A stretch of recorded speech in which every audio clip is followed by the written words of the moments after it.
Hello. It's been a while since I've seen everybody. Hi, Berta. Thank you for being here, everyone. On this, for me, a very early, cold Friday morning. I hope where you are, it's lovely and enjoying a December day. And yeah, it's been a while. And we're continuing with a death meditation and talking about things to think about with death. And then there's some other things to think about going beyond death. And we'll be going deeper and deeper into those things. So let me pull up hold on one sec. I always have to arrange the slideshow and then share. There we are. So this is part 3, and I need to rearrange. There we go. This is part 3, and I'm not sure if we're going to get through all of part 3 today or not. I hope so. If not, we'll just continue it next month. And a lot of today is going to be doing a meditation. So for those of you who have been here before, we've been going through different steps to think about with death and things like how death is certain, how we don't know when the moment will come, and what we can do about that, right? So Geshe Michael developed a meditation to take us through these steps one by one. And we began that in the last class, and we're going to continue it today. And if you haven't been here for the last classes, you can go on YouTube and catch up. They are there under Blue Sky Friends. So let's do a quick review. So if you remember, let's take us back a month. Probably don't remember, but we had been going through a forest and we had this big backpack on, all sorts of stuff on us. The forest was dark, it was dense, and it was hard to get through. And we were tired and sweaty and scratched up. And of course, we had been working hard, so we were hungry. And we finally came out into this opening in the forest. And when we came out, we saw there was this big building, and we saw there were a lot of people, and there were tables laden with food, and all sorts of people gathered around them trying to get stuff, trying to get food. It was a chaotic scene because everybody was pushing everybody else out of the way, trying to get what they wanted. You could also think of them as trying to grab things off of you as well, the things hanging off of your backpack. For those of you who have been to India, it's kind of like riding on an Indian bus. First you're very patient for a while, and you wait your turn because that's how you've been taught to do it. But nobody else is doing that. They're not lining up. Everybody's pushing each other out of the way. Right? And you think, well, I'll never do that. Well, I can say that one time I was in India many years ago, and my husband and I and my son, we were going on a long train ride. And we weren't in first class. We were in second class car. And it was overnight. The train was packed with people. People were sitting in the aisles. People were sitting five or six to a bench, which normally there were only three people on. And we had bought our tickets and we had our own bench.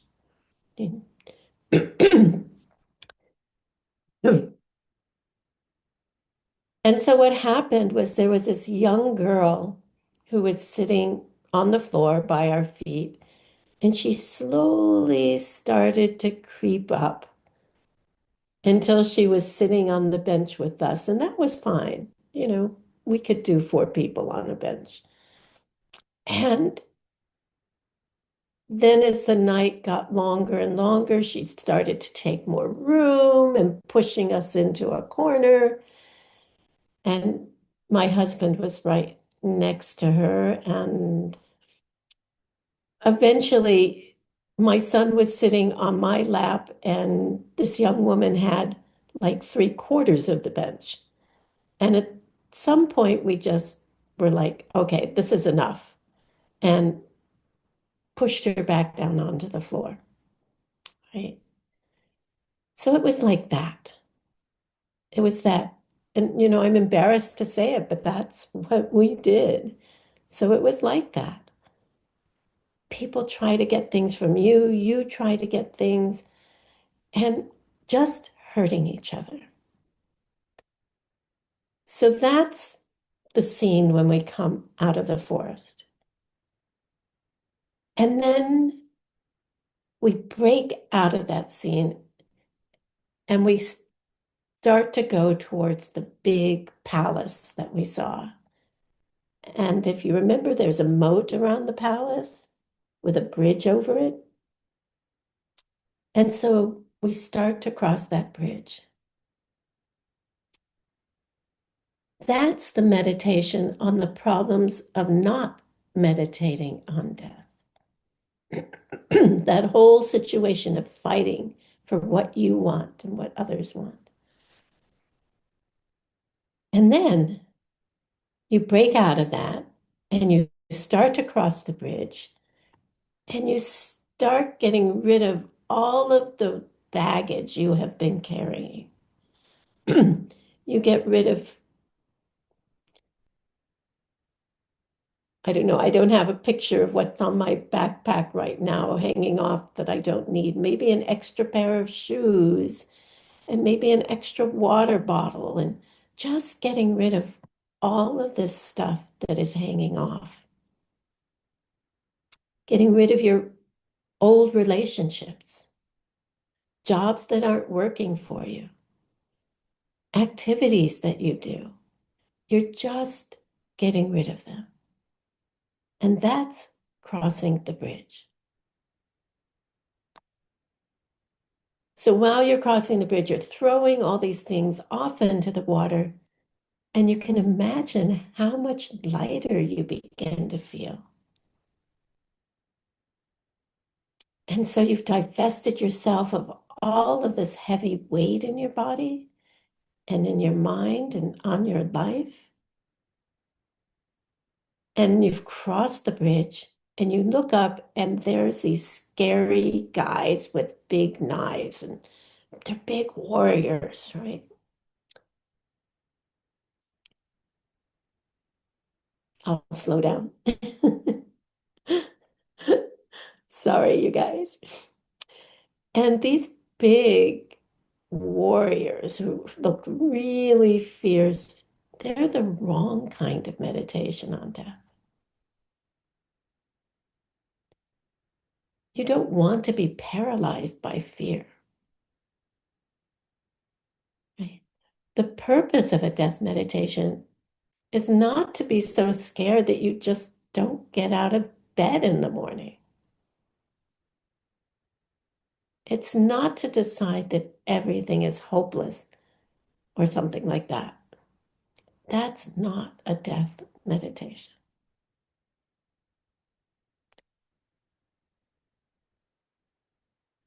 And then you get a real feeling of what death meditation would be by dancing across the meadow before the door. Right? So you turn around and you look, and there is this beautiful meadow that you've, wait a minute, no, the door's in front, the meadow's in front of you on the other side of those guys who are fierce and trying to block your way. And you get through them, you push through them. And then there's this beautiful meadow on the other side between you and the door. And you're just delighted. Your body is light, your emotions are light, even your clothing has changed. You're wearing some light silk robes of some sort, and you just dance right across this meadow.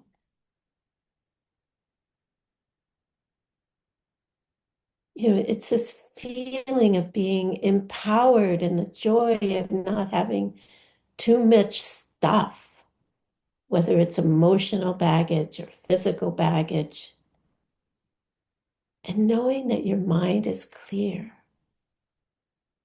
and your life is clear, and that you're concentrating on the most important thing that you will do if you were going to die tonight. So you get that feeling of how it would be if you really do it. And it's super, super pleasant. So imagine what it would be like if we were to get into that state of mind of every day. So maybe death meditation is really about life meditation. It's like, how do we want to be in our life? Are we doing the things that we think are most important if we were going to die tonight? It's super pleasant to live your life like that. It changes your whole life, in fact. You feel no guilt, right? It's like having chocolate without sugar. There's no guilt in it, right? You just feel clean and happy. And you know that you're doing the best thing that you can do. And you feel extremely happy the whole day. So if you could do that for a good couple of days, what would it be like to do it for a few months or a year?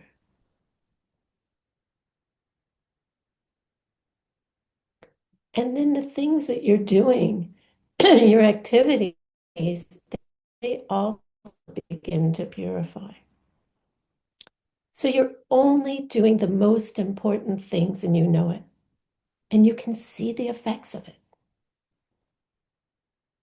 And you're doing really heavy, good things.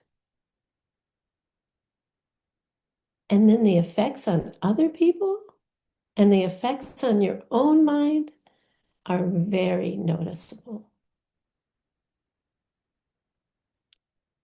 So what is this saying? It's saying cut out all the junk. Get rid of the extraneous stuff you don't need, the extraneous relationships, the extraneous worries, all of that. And you'll feel really light and strong and powerful. And then with that comes this feeling of that you're finally doing the right things and you know it. And it's super nice It's really nice. There's a slight period of adjustment, like a slight period of missing the things that you used to do or the people who still call you up to do things that are not going to be helpful. There's a little period there. And that's what we're afraid of before the death meditation. And then after that, it happens, you let go, and it's done. And they all think you're crazy, but you know that you are not crazy and everything is fine. Your life is straightened out. But, I'll agree that there is a little bit of discomfort there. And it's much less than dying.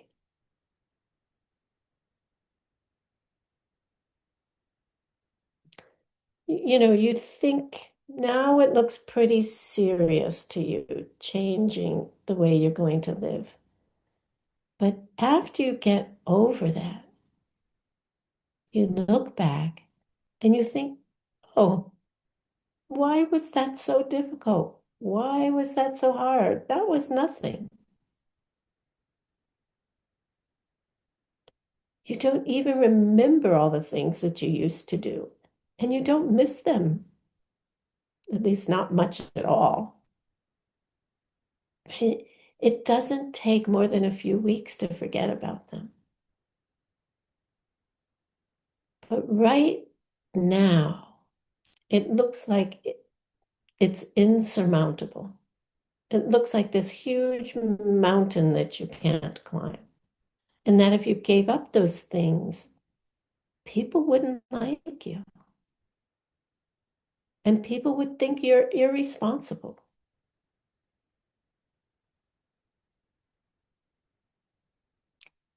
So you start out small, like Master Shantideva says. You do one or two disengagements, and the rest are easy. You just have to start. Start the first couple of things. So that's getting to the first door of this palace. So we've gotten to the door and we're supposed to enter this place. And what's next? So that's just a review of what we've done already up to this time. Wasn't exactly a quick review, was it? There's a lot there. So the next part of the meditation, you'll be going through certain rooms. And the rooms are connected by hallways, so we'll be going through those. And there'll be certain things there to remind you of what you're supposed to meditate on. So we use these images to help us remember what we're meditating on.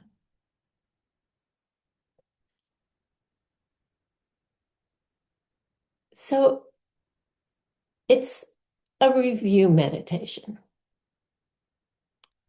And when you're doing it on your own, you can stop at anywhere in the meditation that you want to and concentrate on that particular point. Okay.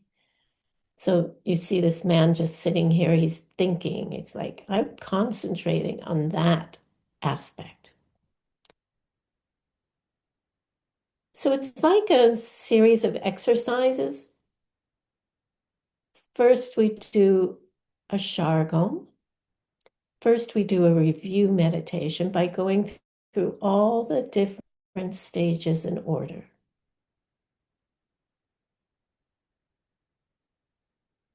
And then you stop 1 stop on one and concentrate on that. And that's what we call an analytical meditation. Stop and do an analytical meditation on one or two of them, depending on how much time you have to meditate. You can stop on one of them, do an analytical meditation, maybe on the one that you have the most trouble with, the one you're not so convinced of. You stop on that one and work on that one.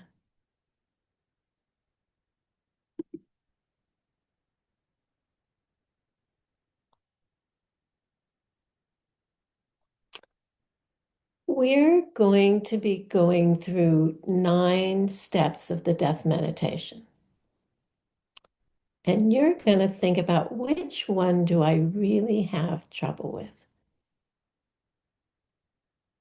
Which one is hard for me personally to deal with?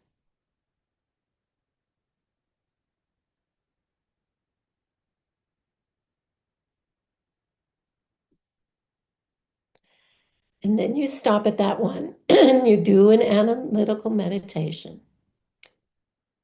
Basically, you set one in front of your mind, arguing with your own mind like in the devil and the angel.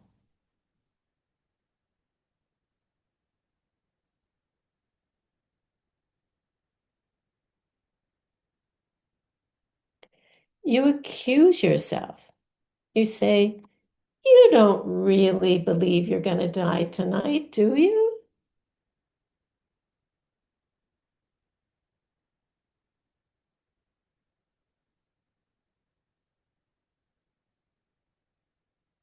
And you say, no, I haven't died tonight for a long time.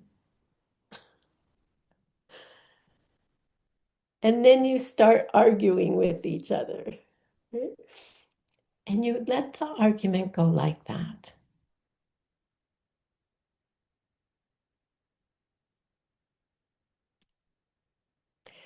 You watch your mind and you catch your mind being silly. And it can be kind of upsetting to see how silly, how crazy your mind is.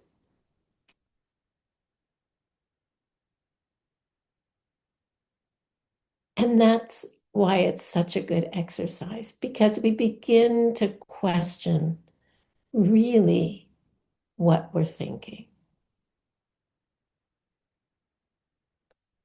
So when you start hearing your mind's most intelligent arguments against death meditation, they're going to sound really stupid. And you feel stupid because it is your mind after all, right? Oh, this is my mind. This is what is in my mind. And that's one of the great things about meditation is we get to hear what's really going on in our minds and question its reality.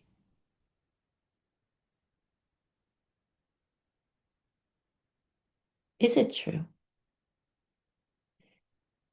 Is it true that I could die today? Yeah,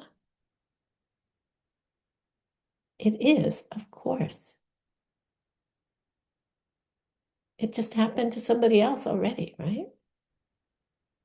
Hundreds of people have died today, and we don't know when we will. And especially when we're young, we think we are so invincible that it couldn't happen to me.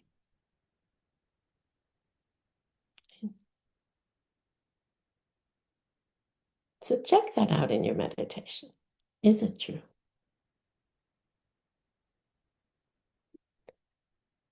So we're going to meditate.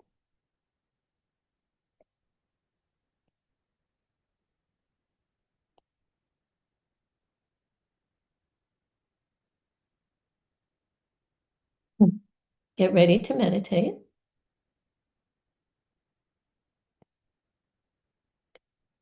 Sit up straight. And I'd like to ask the interpreters also to try to meditate. You don't need your eyes open. Try to go inside, even though you're interpreting for me.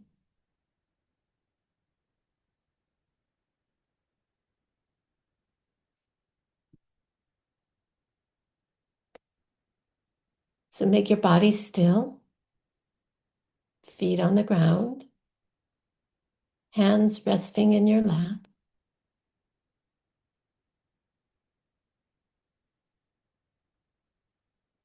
Relax your forehead, your cheeks, your mouth.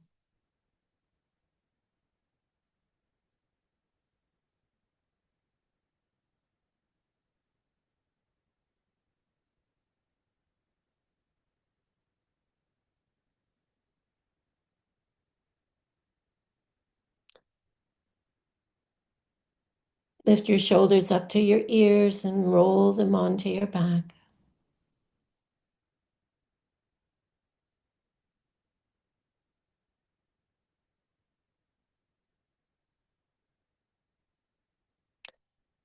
Come to your breath at the tip of your nose. Watch the air going out and in.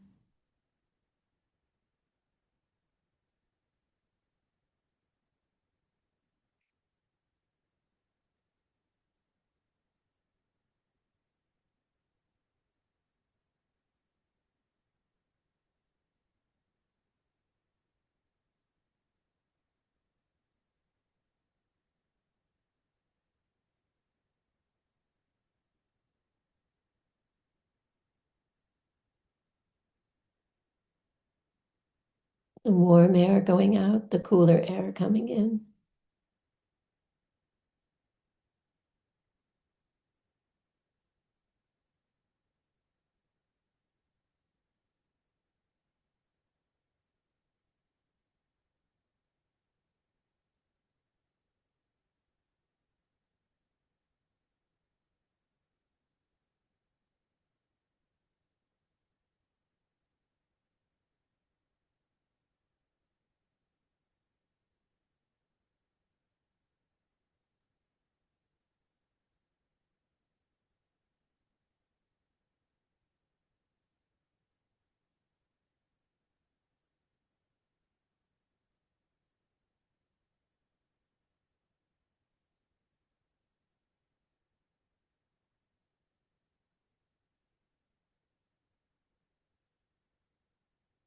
Using our breath to focus our minds.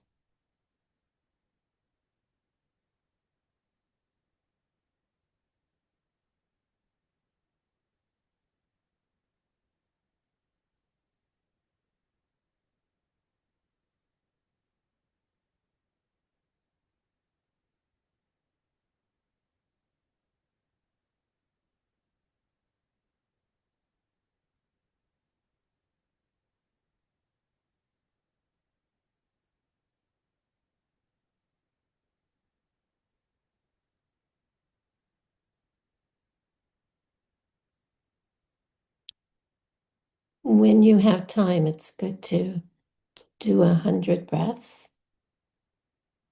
because it takes about that long to disengage your mind from what it was doing before and to focus it. And we're going to skip the preliminaries today.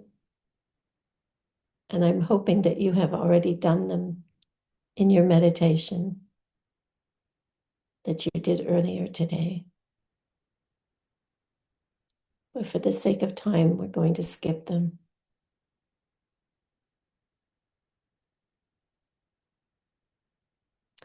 So we'll start the meditation where we left off.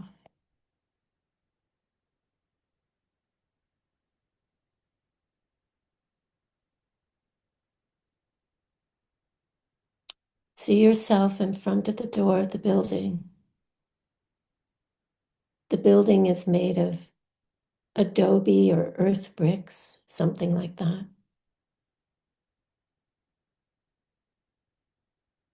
It's a low building and it has a courtyard in the middle.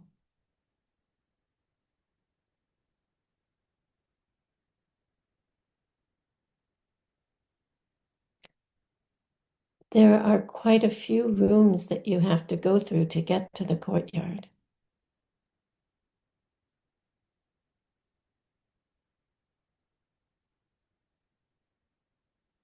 And you're coming in from the outside.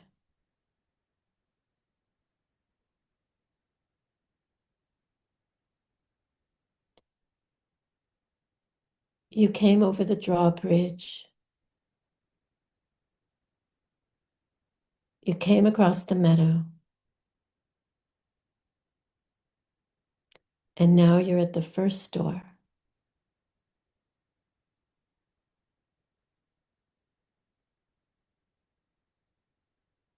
It's big and golden in color.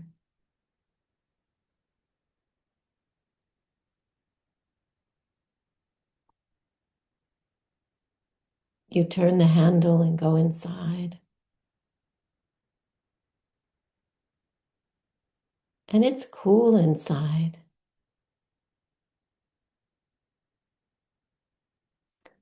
And you look to your right, and chained to the wall with this huge, chunky chain is a huge dog.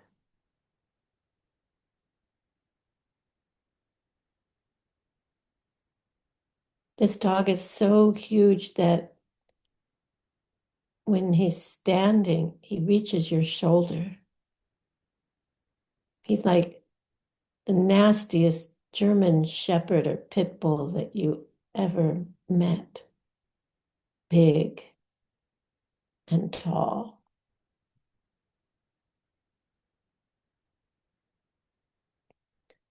It's very terrifying. If this dog got loose, it could totally tear you to shreds. And it's like wild and trying to get to you and barking and pulling on its chain.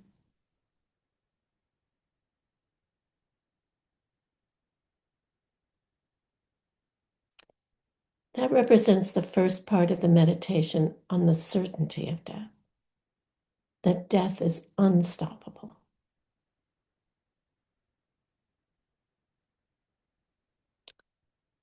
If this dog were to get away, there's no way you could live. You look up at it and think about that. When your seeds wear out, nothing can help you.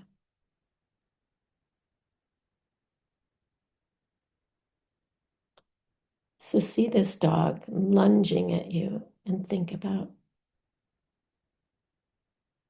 death is certain. It's unstoppable when the time comes.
You avoid the dog and you walk towards the center of the room. The room is circular, not square.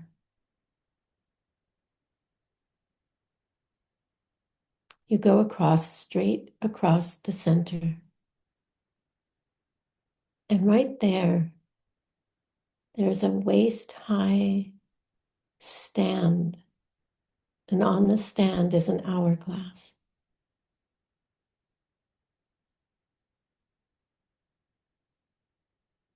Look at the hourglass. Most of the sand has gone already. The sand is moving down, sliding down quickly.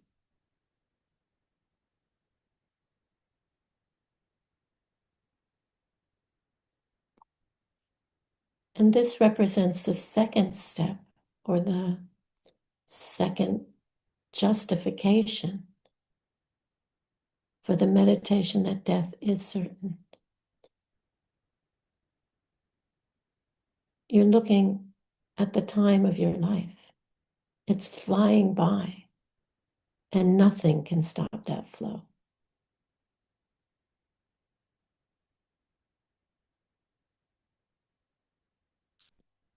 Even as you're looking at it, it's slipping away.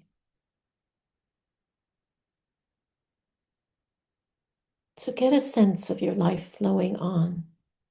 You can't take a rest. You can't stop. It's not like you can sit down and not have another hour go by. Even as we're in this class, time is flying by. We're losing time even as we eat,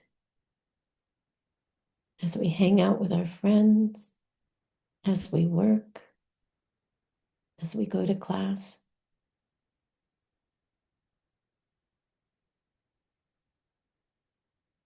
So get a sense that your time is flying and you can't even slow it down, like the sand in the hourglass.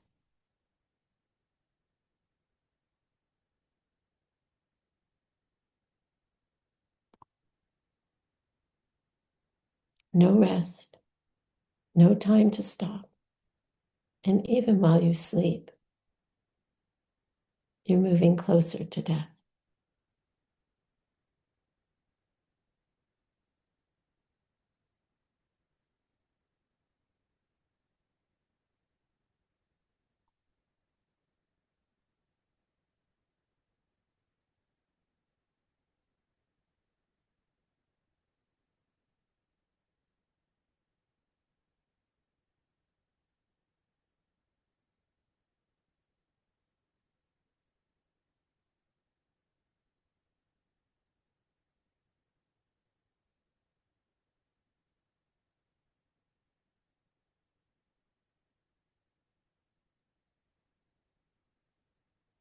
Especially doing silly things like scrolling through your phone,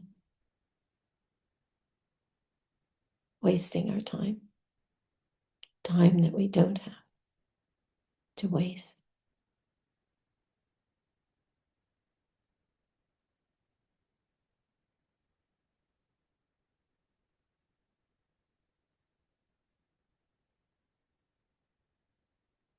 And then you're entering a long stone corridor and you're beginning to run down the corridor. On the walls are pictures of the teachers you have had, the books that you've studied, the spiritual books, the religious books, the books to help guide your life, all the different teachings you've been through. And you're running. And they're like the teaching you had with Geshe Michael one time, and the teaching you had with Ellie, teaching you had with Anjali. Each teaching, you can see them like a painting on the wall. And you're running, and you don't have much time to think about it at all, and then it's gone. You're running, and the next teaching is going by, and you don't have time to stop and learn it well, or study it, or meditate on it.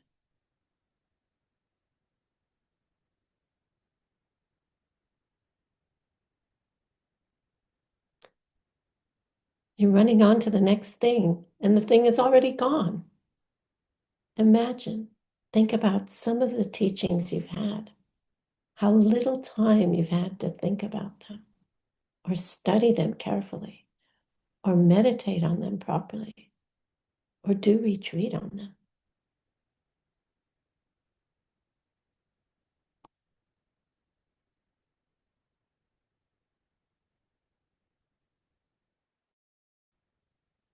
You're just rushing by them and then they're gone and you're on to the next thing and the next one, and then that's gone.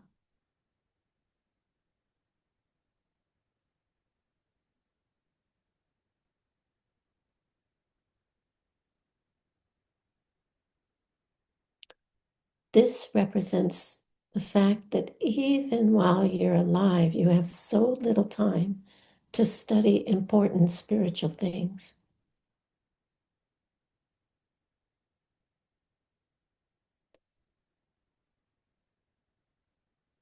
So little free time. So little time that you want to study these things. And that's what this hallway, this corridor represents.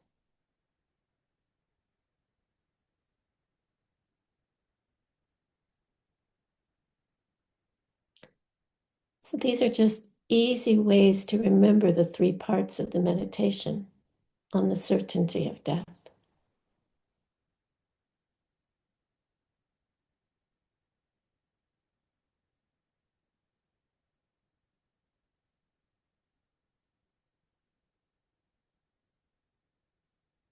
Think of some of the specific teachings you've had that you didn't really digest well, that you didn't internalize because you were rushing on.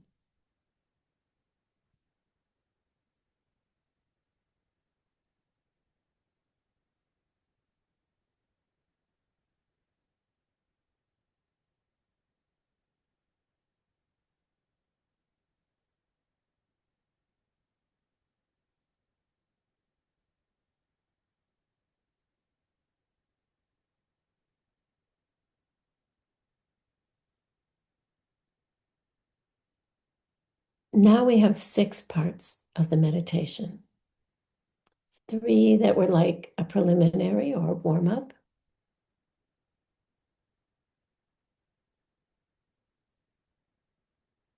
And then we had 3 that relate to meditating how death is certain.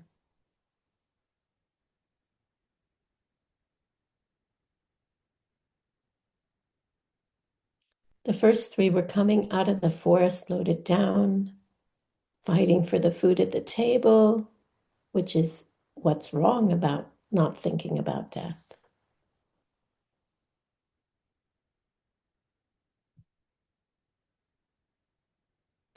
Second one was crossing the bridge. That was thinking about how good it would be to meditate on your death. And you were dumping things off your back.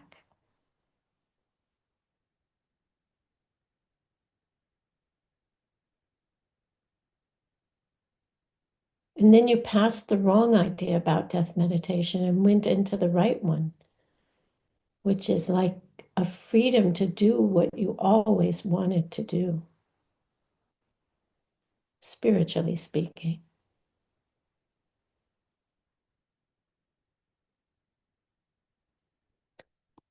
And then we came to the first door, which is when you look at the door, you have to think, oh, now I'm entering the 3 reasons for why we can say that death is certain.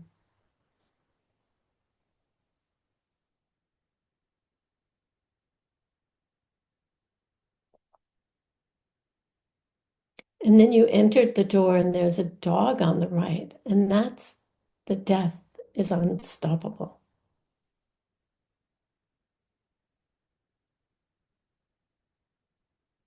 That basically represents your dirty seeds.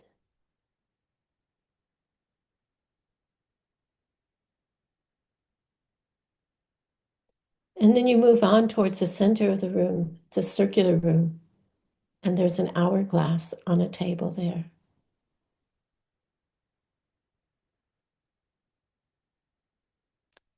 And you think about how your life has leaked away so far and keeps leaking away at the same rate.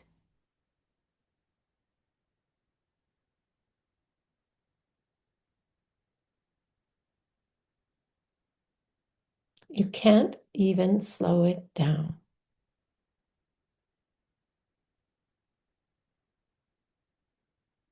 Then running down the hallway, you don't have time to study all the things you've learned, to learn all the things you've heard about.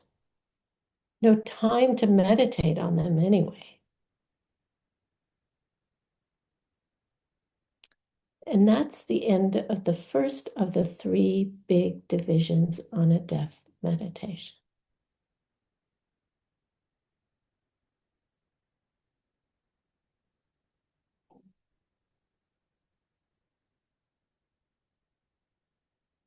Come back to your breath, back to the room you're sitting in.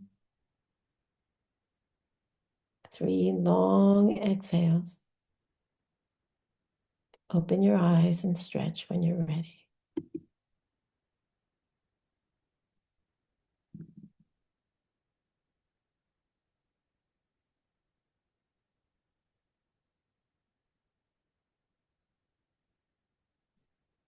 Thank you, interpreters.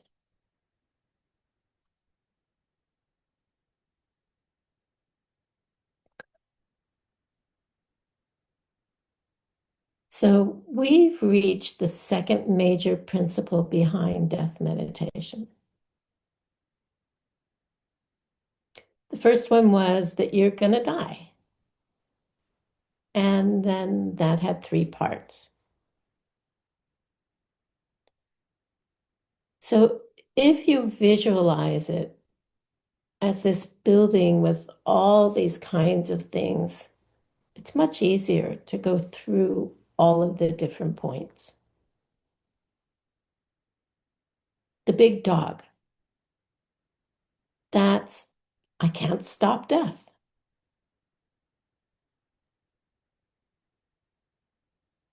And then there's the hourglass, which is life is leaking away as we're talking.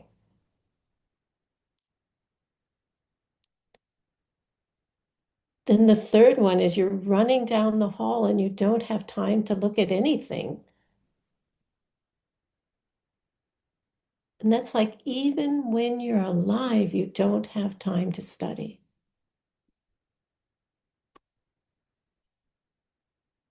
You will die without having had time to do your practice to become a good person. So those are the 3 meditations, the 3 steps within the step called death is certain, okay?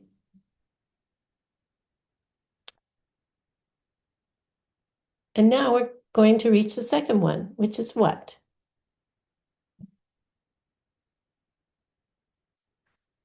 Why is death certain? So we give death this name. We call him the Lord of Death. They're certainly going to arrive. And when he does, nothing at all can stop him, right? We're just going over the 3 things again. 2, it's impossible to add any time onto your life, and it's continually leaking away. And it doesn't stop. It doesn't pause. And 3, it's certain that you die without having had any time to practice.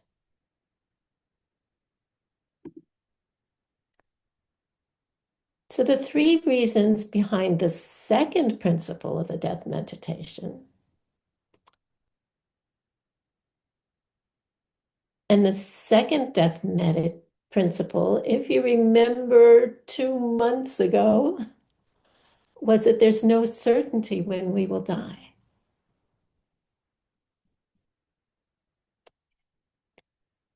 The time is not fixed.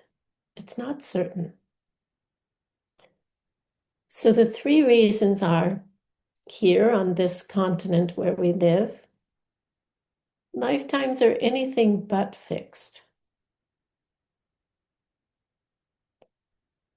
Two, the things that can kill us are many, whereas the things that can keep us alive are few. And we'll talk about these things more.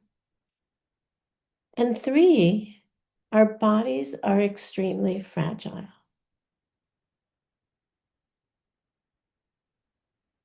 Okay. The timing is not certain. It's not sure. And again, there's going to be three reasons for that. And then we'll connect it to a scene in the visualization so that we can all remember it. And if you meditate on it the first week every day, and then after that, like, maybe every few days, you won't forget the rooms. You'll come across this dog and you'll say, what's this dog for?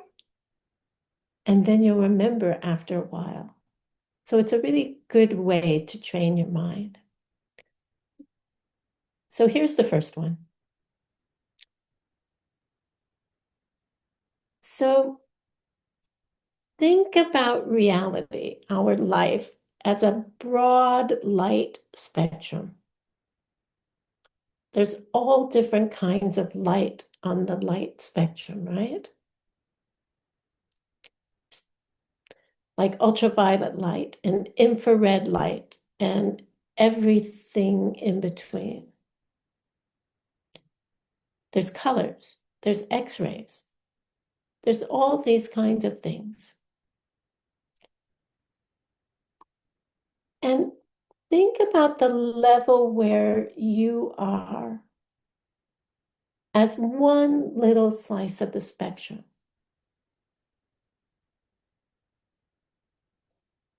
Our reality is like that.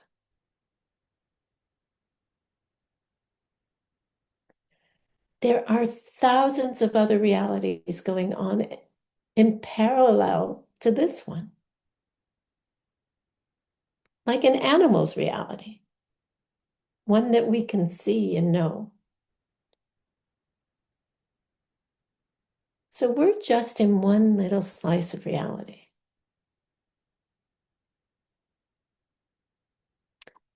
How do you end up in a different reality? Your mind shifts slightly. It's not like you have to get into a special bus and go to a certain place.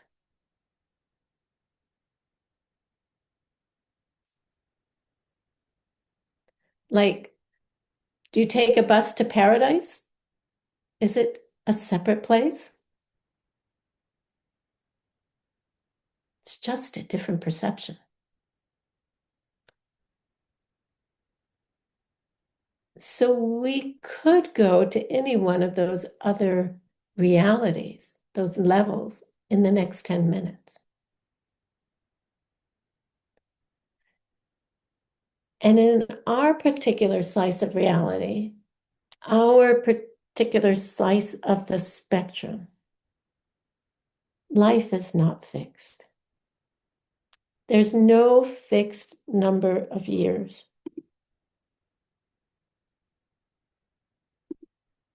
Statistically speaking, yes, it's true. The average is 75 years or so. But we don't know. That's an average. No one can tell how long they're going to live.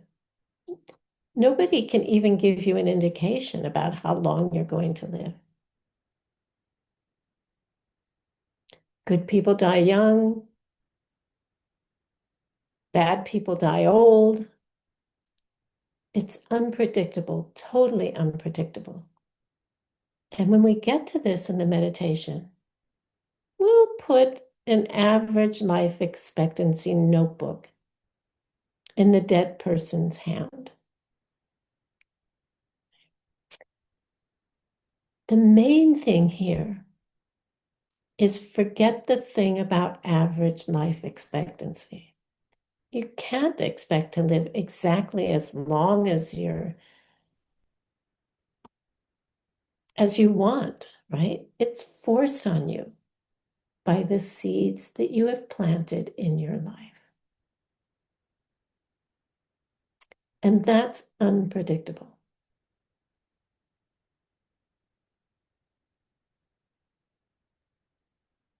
It's kind of crazy the way it works. Being healthy, good, nice people, they can die quickly. And nasty, mean, sick people die old.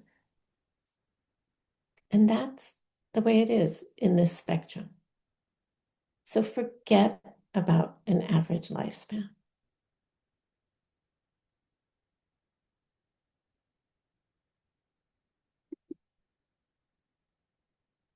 That's the first point. The second point is the things which can kill us are many.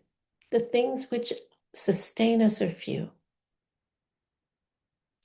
There's these little things that we can't see with our naked eye called viruses and bacterias, autoimmune diseases, Ebola virus, COVID. We can't even see them with our naked eyes, and they can kill us.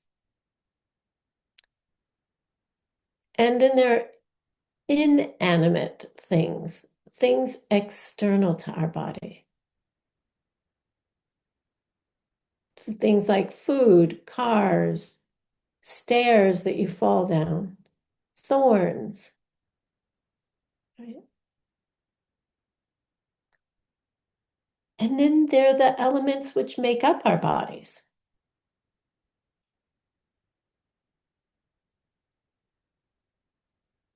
In some cultures, they name these things like earth, solidity, the solidity that we have. Water, fluidity, the ability to flow, to move. Heat, the warmth of our bodies. And wind, also movement. And they say that these four energies are constantly in flux, which means that our bodies are like a disaster waiting to happen. They're just so breakable. And the things which can keep us alive are few: water, air, food, shelter, medicine. Sugar can kill us, right? Can cause diabetes. So the things that we even depend on to survive can kill us. Air, water, food, they can all be poisoned.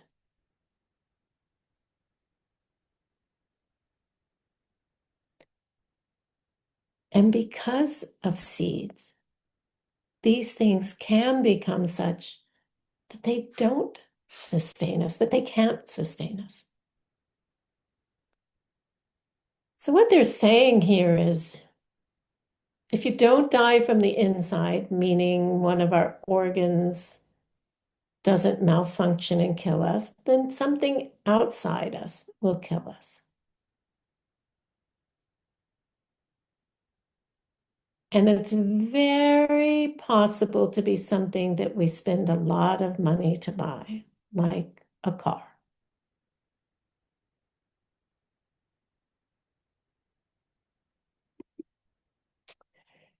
And number three, our bodies are extremely fragile. A tiny thorn can cause death if it gets infected.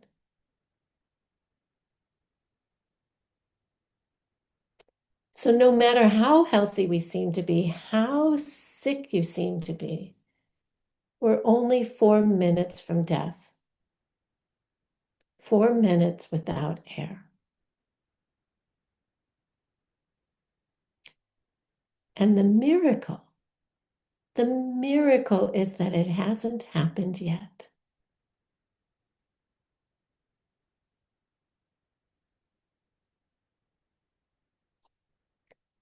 So we never have enough time, even to do the things we want to do. Time passes by so quickly. And we're also so easily distracted by our worldly needs, our worldly desires, our obligations, that we spend very little time planting good seeds for what we can take with us when we do leave this body behind.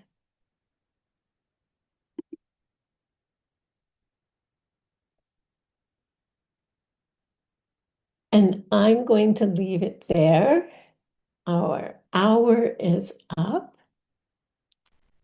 I'm happy to stay if anybody has any questions.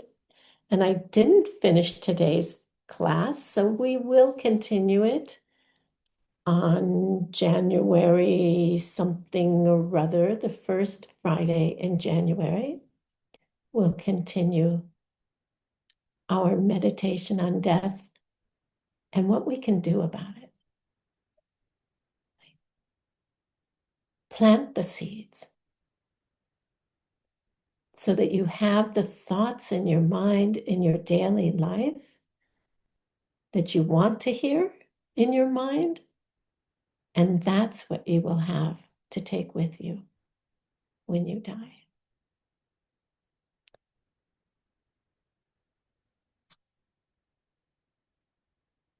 So thank you for being here.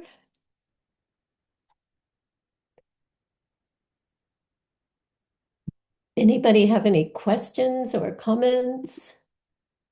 Put you in gallery view so I can see all of your smiling faces for those who have their cameras on. Thank you. Lovely to see you.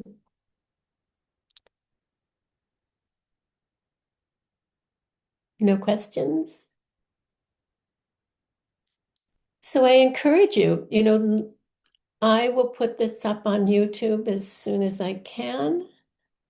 And thank you to Gina, who helps me to do all of that, and to all of you who are recording, and all of the interpreters, making this accessible for people around the world.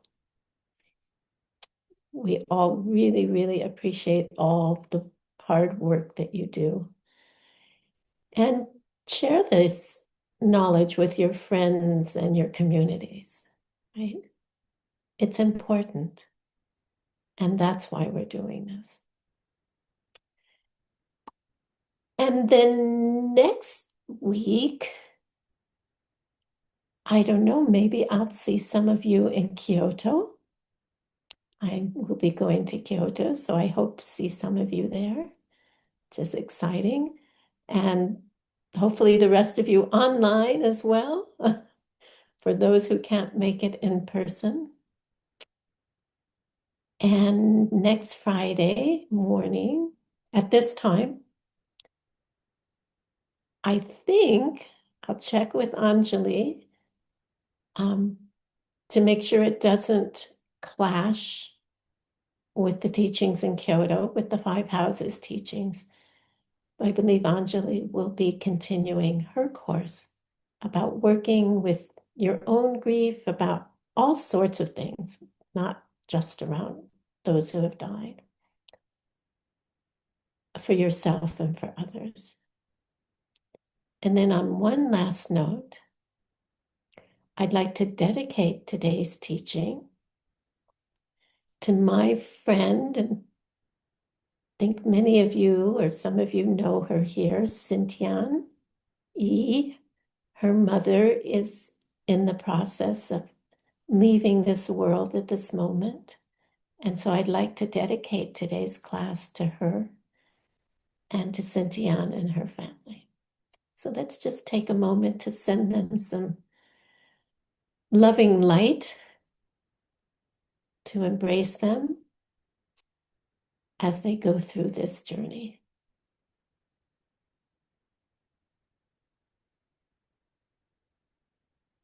See the light going out of your heart and surrounding Cynthiane's mom, making her passage easy.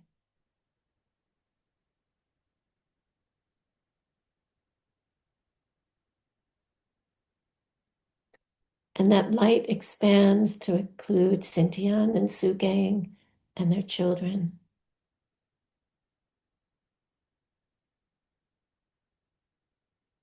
and the rest of their families, holding them in this embrace of love and light.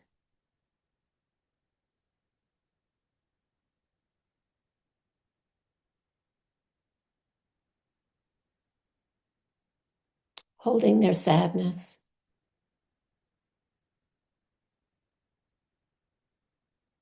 holding their joy, whatever it is.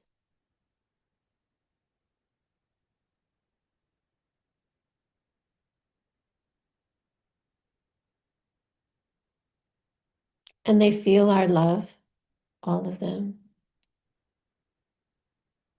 and it brings them peace.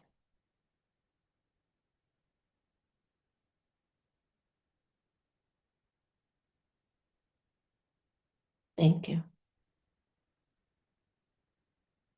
See you soon.